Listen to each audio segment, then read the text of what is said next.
Okay, so this person feels like they are not losing weight and that they are eating, and it appears like they're eating like a bird. I'll put their comment here. And so if you feel like that's you, that is what we're going to dive into today. So maybe we can learn something here. So they say, not losing weight. What am I doing wrong for breakfast? They eat an apple, coffee with low fat milk, sweet potato, ground beef, salad, sour cream for lunch, chicken breast, avocado, and blueberries, Greek yogurt. So this is obviously a very healthy, meal plan. It sounds like they're eating the same thing every single day.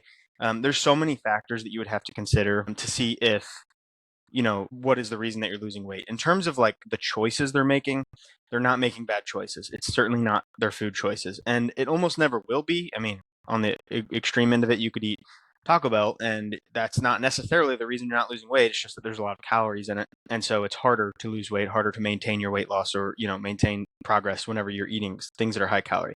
So looking at this list of foods, I mean, the avocado is like, I would be questioning first, is it being measured or are we just eating one? Are we eating an avocado, a whole avocado?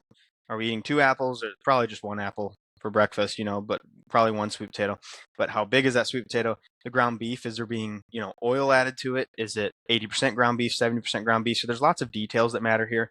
What I would suggest with this person, if they were my client, of course, would be going deeper. But what I would suggest to them, and perhaps you, if you feel like you're just eating super healthy and nothing's happening, number one, are you actually eating like this every single day? I'm not saying you need a meal plan in order to succeed. You could track your calories, you could track your macros, you could have a few different days of meal plans. You could have like three that you swap between or whatever. But like, let's just hypothetically in this situation, are you actually eating like this every day? Or on the weekends, is there alcohol? On the weekends, is there pizza? Sometimes you reach the end of the day and you eat a bar, one of those breakfast bars, and you're just desperate, so you eat like three of them. Do you put some peanut butter on the bar? Do you swallow it down with milk? So there's lots of details there. Is there cheating going on anywhere? That'd be number one. Number two would be, I would have this person start tracking their calories and actually tracking, just even if it's for a week or, well, if it's the same thing, I guess it would be for a day. So if they're eating the same thing every day for one day, perfectly logged calories on a food scale. So the avocado would actually be measured, how many grams is a medium avocado, and I'm making sure I'm going to have that. Or, I'm going to have half of a medium avocado or whatever. The chicken breast, same thing. Are you having 4 ounces of chicken breast, 6 ounces of chicken breast? So we actually need to be measuring that. Side tip on chicken breast, if you're measuring it when it is cooked already, and you're just like putting it on your plate, you would measure 3 ounces, and that would be, you put in your log 4 ounces of chicken breast because it loses water during cooking, but it has the same number of calories.